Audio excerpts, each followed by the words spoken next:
Hey, today's movies prove that absolutely no one has control over my life, including myself. The names of those movies are The Great Escape, Psycho Goreman, and The Devil Wears Prada.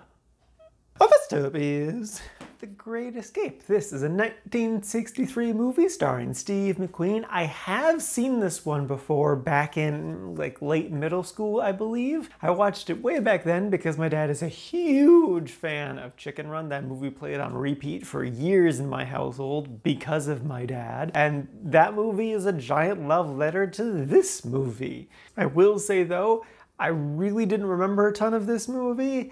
And I'm also fairly confident that I fell asleep while watching it as a child. Because this movie is really long. The basic premise is it's about a bunch of soldiers who are POWs during World War II. It's them attempting to escape a POW camp. And it is based on a true story.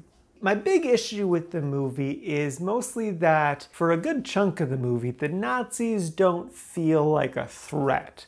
They're just kind of there. It feels a lot like Hogan's Heroes, which came out 2 years later, where it's just kind of like, they're the goofy bad guy. They're not really gonna do anything bad. But I think it's about at the halfway point where one of the characters finally dies, and then it finally becomes a really damn good movie, because there's finally stakes. And then the actual escape plays out wonderfully too, because you can really feel the tension and the drama, because people are dying, people are getting caught, things are scary. I would say if you're a big fan of Chicken Run like me, it's definitely worth checking out. But yeah, the movie's great, it's a classic for a reason. It's definitely worth a watch if you got the time. It's a good way to kill an afternoon.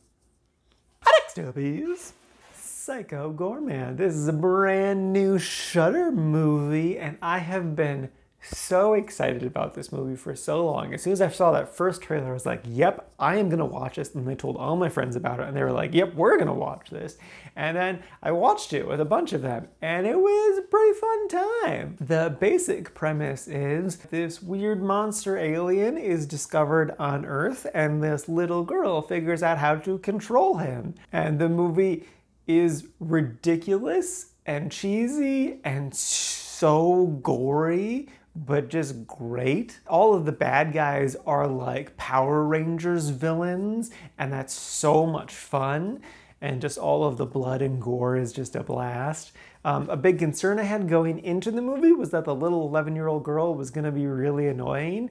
And for the most part, she wasn't. I would say she got annoying at the end because they were really trying to drive home the point of the movie. It's about brother-sister relationships, which I actually really like that message. But they just they drilled it in a little too hard, and it's like, okay, back it off. We get it. She's a dick. Move on. I had pretty high hopes going into this movie. I thought this could easily contend for a top 10 spot. I was a little disappointed. I think I expected a little too much out of this movie. It was still really solid though. I don't regret watching it. I'm very, very happy that I watched it with my friends. And honestly, I think I'm gonna enjoy it more on repeat viewings. Yeah, so with that, I would recommend the hell out of this. If this looks like it would be your jam, it probably is. If you like Power Rangers and lots of gore, you're in for a fun time. And lastly is The Devil Wears Prada. This is a 2006 movie starring Meryl Streep. I don't know why. This is my third Meryl Streep movie. I don't really like her. It also has Anne Hathaway, my second one of her this year. And the basic premise is Anne Hathaway plays an adorable but fashionably inept young adult who gets a job at a high-end fashion magazine run by Meryl Streep, who is just the worst person imaginable. Whole reason I wanted to watch it is solely because of that scene from The Office where Michael watches the movie slowly and really likes Meryl Streep's character, but then realizes that she's the bad guy. Personally, I didn't really care for this movie just because it's very clear where it was going and what it was gonna do. And it just felt like it was, hey, look at all these cool high-end outfits, the movie. And then they showed a lot of cleavage for all the boyfriends who were dragged to go see this. I also I don't really like the messaging of the movie because it felt like it was gonna be, I think it thinks it's about how killing yourself with work is not good, But then the movie ends on Anne Hathaway getting a new job because she worked so hard she almost killed herself with this last job. So it's more like work yourself to death for a little while and then use it as a stepping stone to do what you really want to do with your life. And I'm like, no, just don't do that. Work at stuff you enjoy. Don't work in a toxic environment with horrible people. Don't enable horrible people to continue to do the horrible things that they do. No.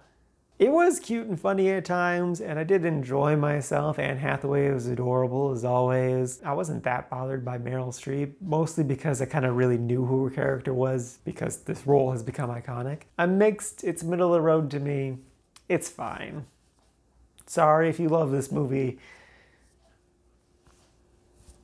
Alrighty, now for today's rankings. First up, we got The Great Escape, sitting number 55 in the quite like section. And then not too far behind that is Psycho Goreman, sitting number 60 in the quite like section.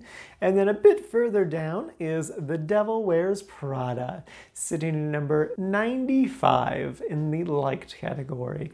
And this is out of a total of 153 movies so far this year.